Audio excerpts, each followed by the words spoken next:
안녕하세요. 세상의 뉴스를 모아서 엑기스만 뽑았습니다. 구독과 좋아요는 영상 제작에 큰 힘이 됩니다. 지금 시작합니다. 안녕하세요. 오늘 저희가 살펴볼 자료들 정말 다양합니다. 미국 경제 뉴스부터 기술 동향, 국제 정세, 심지어 복권 당첨금 이야기까지. 네, 정말 여러 분야를 아우르죠. 네, 오늘의 목표는 이 복잡하게 얽힌 정보들 속에서 여러분이 꼭 아셔야 할 핵심, 그리고 그 의미를 좀 명쾌하게 짚어보는 겁니다. 맞습니다. 언뜻 보면 이게 다 따로 노는 뉴스 같아도 파고들면 또 연결고리가 보이거든요. 여러분이 세상을 보는 시야를 넓히는데 좀 도움이 되었으면 합니다. 좋습니다. 자, 그럼 가장 먼저 많은 분들이 주목하고 계실 미국 고용시장부터 자세히 들여다볼까요? 지난 7월 고용보고서요. 이거 시장 기대치를 크게 밑돌았죠? 네, 맞아요. 예상이 한 11만 5천 개 정도였는데 실제로는 7만 3천 개 증가에 그쳤습니다. 7만 3천. 예상보다 훨씬 적네요. 네, 근데 더 주목할 건 5월이랑 6월 수치까지 합쳐서 무려 25만 개나 내려갔다는 거예요. 하향 조정된 거죠. 와, 25만 개나요? 그렇죠. 이걸 반영하면 최근 3개월 평균 신규 일자리가 한 3만 5천 개밖에 안 돼요. 3만 5천? 네. 이거는 팬데믹 초기에 대규모 실직 사태 있었잖아요. 그거 빼고 나면 거의 15년 만에 가장 낮은 수치입니다. 15년 만에 최저라니. 이거 정말 심각하게 들리는데요. 이 때문에 트럼프 대통령이 노동통계국 국장을 해고하는 일까지 있었죠. 증거는 없다고 했지만요. 네, 그런 일도 있었죠. 저희가 이 주장을 지지하는 건 아니고 기사에 나온 내용을 전달드리는 겁니다. 네네. 근데 사실 이런 지표 수정 자체는 경제 지표에서는 원래 종종 있는 일이라고요. 결함이 아니라 특징이다. 이런 말도 있던데요. 맞아요. 특히 고용 통계는 나중에 추가 정보가 들어오면서 수정되는 경우가 흔합니다.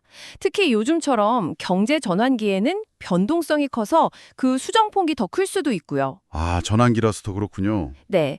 이번 같은 경우는 소규모 사업체들 응답이 좀 늦어졌다거나 아니면 계절 조정 방식이 바뀌면서 교육 쪽 고용이 줄어드는 것처럼 보이는 그런 기술적인 요인도 있다고는 해요. 기술적인 요인 외에 이런 둔화가 의미하는 좀 더 큰 그림은 없을까요? 팬데믹 이후에 엄청 뜨거웠잖아요, 고용시장이. 그게 그냥 식는 정도가 아니라 혹시 침체로 가는 신호는 아닐까? 이런 걱정도 들거든요. 그게 바로 지금 시장이 가장 궁금해하는 지점이죠. 팬데믹이라는 특수한 상황이 끝나고 이제 정상으로 돌아가는 과정일 수도 있고요. 네. 아니면 말씀하신 것처럼 잠재적인 경기 둔화, 심하면 침체 가능성도 배제할 수는 없습니다. 구조적인 문제도 있어요. 인구 고령화나 이민 감소로 일할 사람이 줄어드는 문제, 또 트럼프 행정부의 관세 정책 같은 불확실성 때문에 기업들이 좀 채용을 망설이는 거죠. 그래서 고용도 해고도 적은 low hire, low fire 환경이라는 표현도 나오더라고요. 연준 회장도 비슷한 말을 했죠. 기묘한 균형 상태라고. 노동 수요랑 공급이 같이 둔화된다는 의미 같은데 네, 맞아요. 이게 정말 안정화되는 과정인지 아니면 본격적으로 나빠지기 시작하는 건지 판단하기 참 어렵네요. 조일츠 구인 이직 보고서에서도 구인 건수가 구직자 수보다 적어졌다고 나왔고요. 4년 만에 처음이라고? 네, 그 지표도 나왔죠. 구인 공고는 줄었는데 또 이상한 건 실제 해고나 자발적인 이직률은 크게 변하지 않았다는 거예요. 그건 또 왜 그렇죠? 그러니까 해석하기가 정말 까다로운 상황입니다. 다만 민간 보고서에서는 조금 더 명확한 경고음이 들려요. 챌린저 그레이 앤 크리스마스 보고서라고 있는데 8월에 기업들이 발표한 감원 계획이 크게 늘어서 이게 대공황 이후 최악의 8월이었다. 이런 보고도 있습니다. 와, 대공황 이후 최악의 8월이요? 그건 정말 심각한데요? 이유가 뭐래요? 주로 경제나 시장 상황 악화, 사업장 폐쇄, 파산 같은 이유를 들었습니다. 그럼 곧 나올 8월 고용보고서에서는 뭘 좀 중점적으로 봐야 할까요? 예상치는 8만 개 증가에 실업률은 4.2% 유지던데.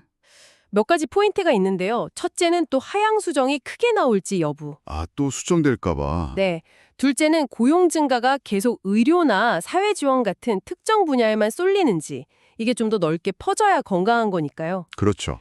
셋째는 최근에 좀 걱정스럽게 올랐던 흑인 실업률 추이입니다. 7월에 7.2%까지 올랐거든요. 네, 봤어요. 이게 계속되면 정말 안 좋은 신호일 수 있어요. 위험을 먼저 감지하는 탄광 속 카나리아에 비유되기도 하고요. 카나리아? 그리고 마지막으로 임금 상승률입니다. 예상치가 3.7%인데 이게 예상대로 둔화된다면 요즘 다시 슬금슬금 오르는 물가랑 합쳐져서 소비에 부담을 줄 수 있겠죠. 그러네요.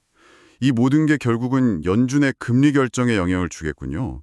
FOMC 결정이요? 시장은 9월에 금리 내릴 거라고 거의 확신하는 분위기 아니었나요? 맞습니다. 현재 선물 시장 같은 데서는 9월 인하 확률을 96% 이상 아주 높게 보고 있어요. 96%요? 와, 근데 이번 고용 보고서 결과에 따라서 이게 또 확 흔들릴 수 있습니다. 예를 들어 신규 일자리가 예상보다 훨씬 적은 5만 개 미만으로 나온다. 그러면 인하 쪽에도 힘이 실릴 거고요. 반대로 예상보다 훨씬 잘 나와서 10만 개 이상이다. 이러면 동결 가능성도 다시 생각해 봐야겠죠. 결국 이 숫자 하나하나가 여러분 지갑 사정, 또 일자리 전망과 다 연결된다는 점을 기억하셔야 합니다. 네, 정말 중요한 지표네요. 자, 경제 이야기 다음에는 기술이랑 비즈니스 쪽 단신들도 좀 볼까요? 흥미로운 게 몇 개 있네요.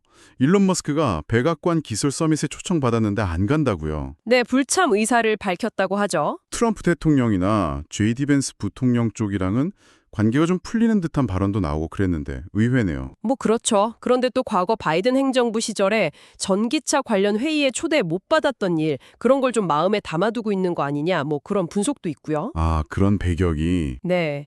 기술업계 거물들이랑 행정부 관계가 얼마나 복잡하고 때로는 좀 개인적인 감정까지 얽힐 수 있는지 보여주는 단면 같아요. 저커버그나 팀 쿡, 빌 게이츠 같은 다른 사람들은 참석한다고 합니다. 그렇군요. 아, 그리고 이건 정말 입이 떡 벌어지는 소식인데 미국 파워볼 잭팟 금액이 17억 달러, 우리 돈으로 2조 원이 넘는다고요? 네, 미국 복권 역사상 세 번째로 큰 금액이라고 하죠. 와, 근데 42번 연속으로 1등이 안 나왔다고요? 이것도 신기록이라던데. 맞습니다. 당첨 확률이 거의 3억 분의 1에 가깝다는데 이런 천문학적인 액수 앞에서 사람들이 느끼는 어떤 기대 심리, 또 복권 자체가 하나의 거대한 문화 현상이 된 규모, 이런 걸 좀 생각해 볼 만하죠. 그렇죠. 한편으로는 또 기술의 어두운 면도 있어요. AI를 이용한 사기가 미군 가족들을 상대로 크게 늘고 있다. 이런 경고도 나왔네요. 피해액이 작년에만 거의 2억 달러라고요? 네, 정말 심각한 문제입니다. 기술 발전이 편리함을 주지만 동시에 이런 새로운 유형의 범주에 더 취약하게 만들기도 한다는 걸 명확히 보여주는 사례죠. 특히 군인 가족처럼 특정 집단을 타깃으로 한다는 점에서 더 주의가 필요해 보입니다. 정말 조심해야겠네요. 자, 이제 시야를 좀 더 넓혀서 국제 소식으로 가보겠습니다. 아, 안타까운 소식이 먼저 있네요. 포르투갈 리스본에서 그 유명한 노란색 트램 있잖아요. 그게 털선에서 사망자가 17명까지 늘었다고요? 네, 정말 비극적인 사고입니다. 관광객들도 많이 이용하는 노선이라고 하던데요. 이런 사고는 그 도시의 오래된 기반시설 문제나 관광 안전 시스템 전반에 대해서 다시 한번 생각하게 만들죠. 네, 마음이 아프네요. 그런가 하면 지정학적 긴장감을 확 높이는 소식도 있습니다. 이란 핵 문제인데요. UN 보고서에 따르면 이란이 이스라엘한테 공격받기 전부터 이미 핵무기급에 가까운, 그러니까 농축도 60%짜리 우라늄 보유량을 늘려왔다고요? 맞습니다. 5월 보고서 발표 이후에만 32.3kg이 늘어서 총량이 440.9kg에 달한다는 건데요. 440kg. 이게 왜 심각하냐면 이론적으로 이 60% 농축 우라늄이 약 42kg 정도만 있으면 이걸 더 농축해서 원자폭탄 한 개를 만들 수 있거든요. 42kg만 있으면요? 와, 근데 지금 440kg가 넘는다는 거잖아요? 그렇죠. 근데 더 우려스러운 점은 이스라엘 공격 이후에 IAEA, 그러니까 국제원자력기구가 부쉐르 원전을 제외한 다른 시설들에 대한 사찰을 제대로 못하고 있다는 겁니다. 이란이 협력을 중단했어요. 검증이 안 되는 거네요, 지금. 네, 6월 13일 기준으로 이란의 총 농축 우라늄 비축량이 9,874.9kg, 거의 10톤에 육박할 것으로 추정은 되는데 그 이후로는 확인이 불가능한 그야말로 깜깜이 상태입니다. 핵 확산이랑 지역 안정에 대한 우려가 정말 커질 수밖에 없죠. 유럽 국가들이 그래서 대이란 제재 복원, 그 스냅백이라는 거, 움직임이 있다면서요. 그거랑도 관련이 깊겠네요. 바로 그겁니다. 스냅백은 과거 핵합의 이전에 UN 제재를 아주 빠르게 되살리는 절차인데요. 프랑스, 독일, 영국 같은 유럽 국가들이 이 카드를 만지작거리고 있어요. 이란 핵 활동이 정말 통제 불능 상태로 가고 있다. 이런 위기감이 커지고 있기 때문이죠. 중동 정세에 아주 큰 변수가 될 수 있습니다. 유럽 관련해서 다른 소식도 하나 있죠? 한국의 하나 에어로스페이스가 폴란드 방산업체랑 합작 법인을 세워서 다연장 로켓 천무, 거기 들어가는 유도탄을 현지에서 생산하기로 했다는 소식이요. 아, 네. 폴란드 수출형 모델 이름이 호마르 K인데 여기에 들어가는 유도탄을 만드는 거죠. 한화에어로스페이스로서는 첫 해외 합작법인 설립이고요. 첫 해외 합작 법인. 의미가 있겠네요. 네, 이게 우크라이나 전쟁 이후에 유럽에서 방산 블록화 흐름이 강해졌어요. 그냥 무기만 사가는 게 아니라 자기들 나라에서 생산하거나 기술 이전을 받길 원하는 거죠. 아, 단순 수출만으로는 안 되는군요. 그렇죠. 그래서 하나도 이런 흐름에 맞춰서 현지 생산을 통해 단순 공급자가 아니라 파트너 국가로 자리매김하려는 전략으로 보입니다. 폴란드는 이미 천무를 대량 도입한 중요 고객이기도 하고요. 네. 단순 판매가 아니라 파트너십으로 가는군요. 흥미롭네요. 자, 이번에는 건강 분야로 넘어가 보죠. 비만 치료제 위고비로 유명한 노보노디스크 제약이랑 카카오 헬스케어가 협력을 확대했다고요. 네. 위고비 같은 비만 치료제를 쓰는 환자들이 카카오 앱이랑 연동해서 체중이나 생활 습관 같은 걸 좀 더 편리하게 관리할 수 있게 하는 건데요. 아, 앱으로 관리하는 거군요. 네. 근데 여기서 특히 주목할 만한 배경이 있어요. 한국에서 30세 미만 젊은 층의 이형당뇨 유병률이 2008년에 비해서 거의 4배나 늘었다는 통계가 같이 나왔습니다. 인구 10만 명당 73명에서 270명으로요. 4배요? 30세 미만인데. 와, 이거 정말 심각한 문제인데요. 네, 그리고 소득 수준이 낮을수록 발병률이 더 높다는 점도 지적됐고요. 그래서 이런 디지털 헬스케어 협력이 단순히 편리성 증진을 넘어서 이런 중요한 공중 보건 문제 해결, 특히 좀 취약한 계층 지원이라는 사회적 의미도 가질 수 있다고 봅니다. 기술이 사회 문제 해결에 기여하는 좋은 사례가 될 수 있겠네요. 자, 다음은 중국 관련 소식은 간단하게만 짚어달라고 하셨죠? 세계 전기차 시장 계속 성장하고 있긴 한데 여전히 중국이 시장의 63%를 차지하면서 압도적이긴 합니다. 네, 그렇죠. BYD가 판매량 1위, 219만 대 이상 팔았다고 하는데요. 네. 근데 문제는 너무 심한 가격이나 경쟁 때문에 수익성이 엄청 나빠지고 있다는 거예요. 심지어 부채 문제, 어음 돌려막기 의혹 이런 것까지 나오면서 자동차 업계에 헝다되는 거 아니냐 이런 우려까지 제기되고 있습니다. 헝다요. 어우, 판매량은 많은데 속은 골고 있다는 거군요.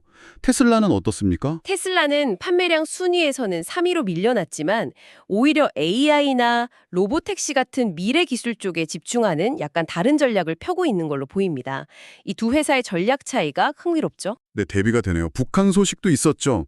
김정은 위원장 딸 김주애로 추정되는 인물이 베이징 군사 퍼레이드에 동행해서 처음으로 해외의 모습을 드러냈다면서요. 네, 맞습니다. 그래서 또 후계 구도에 대한 여러 가지 추측을 낳고 있죠. 이번 행사에 시진핑, 푸틴, 김정은 이 세 정상이 66년 만에 한 자리에 모였다는 점도 상당히 주목을 받았습니다. 66년 만에요? 네. 북한의 후계 문제도 그렇지만 지금처럼 국제 정세가 긴박한 상황에서 북중러 세 정상이 함께 있는 모습을 보여줬다는 상징성 가치가 크다고 할 수 있죠. 세 나라가 더 뭉치는 건가요? 그런데 중국은 공식적인 삼국 동맹까지 가는 것에는 좀 신중한 태도를 보이고 있어요. 이번 열병식도 대외 과시보다는 중국 내부 결속을 다지고 자긍심을 높이려는 목적이 더 크다는 분석도 있고요. 뭐랄까, 중국과 북한의 관계는 전략적인 필요성도 있지만 서로에게 부담도 되는 좀 복잡한 양상이라고 봐야 할 것 같습니다. 그렇군요. 자, 이제 다시 미국으로 돌아와서 하버드 대학교 상황을 좀 더 깊이 보죠. 새 학기가 시작됐는데도 백악관과의 갈등이 여전하다고요. 연방정부 지원금이 수십억 달러나 삭감되고 유학생 등록 제한 시도까지 있었다니 이거 정말 초유의 사태네요. 네, 그렇습니다. 연방지원금 수십억 달러 삭감은 지금도 계속되고 있고요. 유학생 신규 등록 제한 시도는 법원 명령으로 일단 보류는 됐지만 여전히 불안한 상황입니다. 백악관이 내세우는 명분은 뭐죠? 과거에 있었던 팔레스타인 지지 시위 관련해서 반유대주의 문제가 있었다는 것, 그리고 DEI라고 하죠. 다양성, 형평성, 포용성 정책이 오히려 차별적이다. 이런 주장을 하면서 하버드에 5억 달러를 요구하고 있는 겁니다. 5억 달러요? 이건 단순히 하버드 하나를 겨냥한 거라기보다는 트럼프 행정부의 학계 전체에 대한 압박, 이런 걸로 봐야 할까요? 네, 그렇게 보는 시각이 많습니다. 하버드가 아직 굴복하지 않으면서 학교 내 긴장감은 계속 높아지고 있고요. 학생이나 연구자들은 정말 힘들겠어요. 특히 유학생들. 맞아요. 인터뷰를 보면 유학생들은 언제 추방될지 모른다는 불안감 때문에 자기 검열을 하게 된다고 해요. 학생회 간부 이야기입니다. 아, 자기 검열까지? 심지어 일부 학생들은 미국을 떠나서 다른 나라에서 원격 유학을 하면서 상황을 지켜보고 있다고 하고요.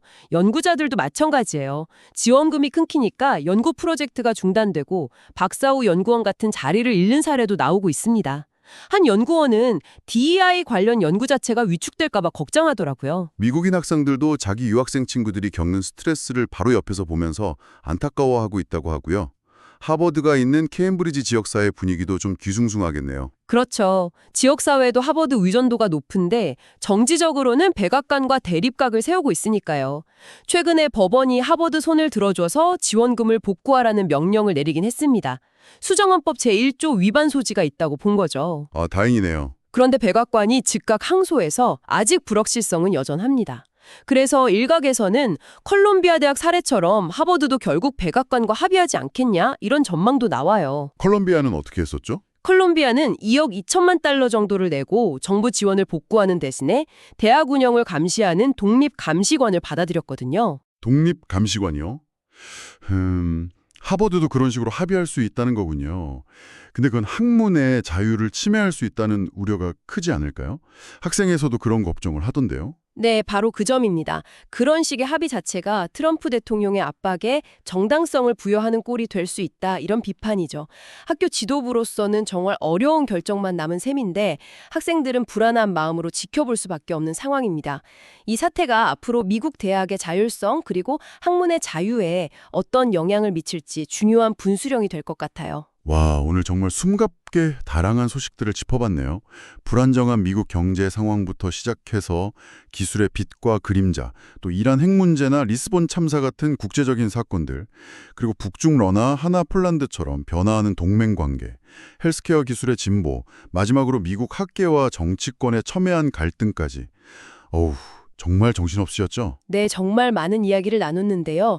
여기서 중요한 것은 오늘 살펴본 이 소식들이 그냥 단편적인 사건들이 아니라 사실은 서로 연결되어서 세상을 움직이는 더 큰 흐름의 일부라는 점입니다. 그렇죠. 연결고리를 찾는 게 중요하죠. 네, 경제 구조가 전환되고 지정학적 질서가 재편되고 기술 혁신이 긍정적인 면과 부정적인 면을 동시에 가져오고 또 사회 내부에서는 정치적 문화적 충돌이 격렬해지는 이런 큰 흐름 속에서 우리가 살아가고 있다는 거죠. 이 모든 것이 결국 여러분의 일상 그리고 미래에 영향을 미치고 있다는 점을 기억하시면 좋겠습니다. 맞습니다. 자, 마지막으로 여러분께 질문 하나 던지면서 오늘 마무리할까 하는데요. 오늘 저희가 이야기 나눈 것처럼 일자리를 걱정하는 미국의 노동자들이나 또 학업을 계속할 수 있을지 불안해하는 하버드의 학생들이나 각자 처한 상황은 다르지만 많은 사람들이 큰 불확실성 속에서 살아가고 있잖아요. 네, 그렇죠. 혹시 이렇게 사회 전반에 퍼져 있는 불확실성 그 자체가 앞으로 사람들의 결정과 행동을 규정하는 가장 중요한 변수가 되지는 않을까요? 한 번쯤 생각해 볼 만한 질문인 것 같습니다. 오늘 저희와 함께 이 깊이 있는 정보 탐험을 함께 해주셔서 정말 감사합니다. 다음 시간에 더 흥미로운 정보로 찾아뵙겠습니다. 오늘 소식을 마칩니다. 구독과 좋아요 감사합니다. 행복한 하루 되세요.